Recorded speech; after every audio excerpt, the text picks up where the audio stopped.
Même si t'as jamais touché un jeu de cartes, tu vas réussir ce tour dès la première fois.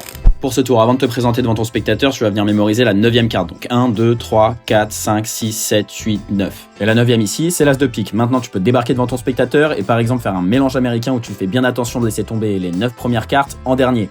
Comme ça, on a l'impression que le jeu est mélangé, mais la 9e carte, c'est toujours notre as de pique. Sinon, c'est pas grave, tu lui donnes directement le paquet et ce qui est génial, c'est que tu peux fermer les yeux et lui demander de choisir un nombre entre 10 et 20. Il peut ni choisir 10 ni 20, mais seulement entre 10 et 20. Par exemple, 15. Tu lui demandes de distribuer le nombre de cartes qu'il a choisi sur la table. Donc il distribue 15 cartes. Et toi, bien sûr, t'as toujours les yeux fermés. Maintenant, demande-lui de récupérer ce paquet de cartes et d'additionner les chiffres qui composent le nombre qu'il avait choisi. Donc ici, c'était 15, c'est bien un 1 et un 5. Donc 1 plus 5, ça fait 6. Demande-lui de distribuer ce nombre de cartes.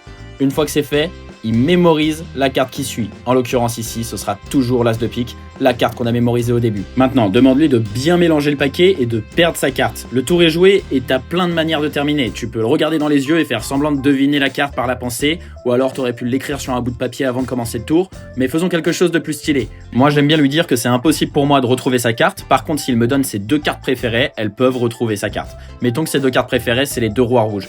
Je retourne les cartes pour aller chercher les 2 rois rouges et dans le mouvement pour aller chercher les 2 rois rouges, je vais aussi passer discrètement la carte de mon spectateur, l'as de pique, en dernière position. Et maintenant, je peux récupérer le 2e roi. Je les sors, je retourne le paquet et je lui dis que les 2 rois vont scanner le jeu pour aller récupérer sa carte. J'en place un au-dessus, un en dessous, mais celui du dessous avec un décalage. Donc je suis dans cette position-là, c'est très important, avec le bout de mes doigts qui tiennent la carte de mon spectateur. Et tu vas te rendre compte que si tu donnes un coup de poignet sec, mais sans mettre beaucoup de force, ça vient tout seul. Tout ce qui restera dans ta main, boum, c'est les 2 rois rouges qui ont pris en sandwich la carte de ton spectateur. Enregistre la vidéo pour pas oublier le secret.